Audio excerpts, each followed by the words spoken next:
ഇന്നും കിട്ടിയില്ലേ? കിട്ടി.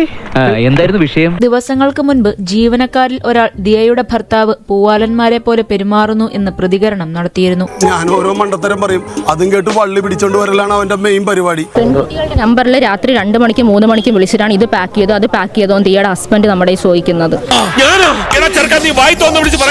അപ്പൊ എല്ലാവരും പെൺകുട്ടികളെ ഇപ്പൊ എന്തിനാണ് വിളിക്കുന്നത്? ഇപ്പൊ എന്തെങ്കിലും കാര്യങ്ങളുണ്ടെങ്കിൽ രാവിലെ നേരം വിളിക്കട്ടെ, അതുപോലും അവർക്ക് ക്ഷമയില്ല. വെറുതെ ഇല്ലാത്ത പറഞ്ഞ് നടന്നാലല്ലോ ചവിട്ടി ചുമരുമോ പറ്റിച്ചാൽ നാലാളെ കണ്ട അവന്റെ തലക്ക് ഭ്രാന്താണെന്ന് അറിയത്തില്ലേ? ഇവരെ ജയിലിൽ കൊണ്ടുപോകുന്ന ദിവസത്തിനായി കാത്തിരിക്കുകയാണെന്നും ഇവളുമാർ പഠിച്ച കള്ളികളാണെന്നും എന്നാൽ പൊട്ടത്തികളാണെന്നും സ്വാസിക കമന്റായി കുറിച്ചു.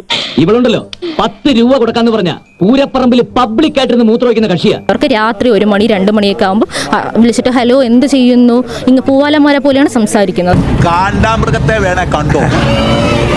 വീട്ടിൽ ബിരിയാണിയാണ് മോളെ, മണ്ണുവാരി അവൻ തിന്നാറില്ലെന്നുമായിരുന്നു ദിയ ജീവനക്കാരിയുടെ പ്രതികരണത്തിന് നൽകിയ മറുപടി.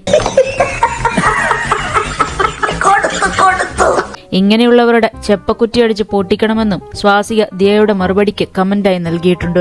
ഇവനൊക്കെ MG റോഡിൽ നാട്ടുകാരുടെ മുമ്പിൽ വെച്ച് കുരിച്ചു നിർത്തി കൂമ്പിലിടിച്ച് ബാക്കിൽ മണ്ണെണ്ണ ഒഴിച്ച് വായിൽ തിരികെ കത്തിച്ച് ചാമ്പലാക്കണം എന്നാണ് എന്റെ ആത്മാർത്ഥമായ അഭിപ്രായം. വളരെ മോശമായിട്ട് അല്ലെങ്കിൽ പോലും ഇങ്ങനെ പാതിരാത്രി വിളിച്ച് ശല്യപ്പെടുത്തുന്നതൊക്കെ വളരെ മോശമായ ഒരു കാര്യം തന്നെ. അധികം നിന്ന് വാചകം അടിച്ച നിന്റെ അണ്ണാക്കിൽ ഞാൻ 12 ഒഴിക്കും. തൽക്കാലം ഇത്രയും മതി. വരട്ടെ.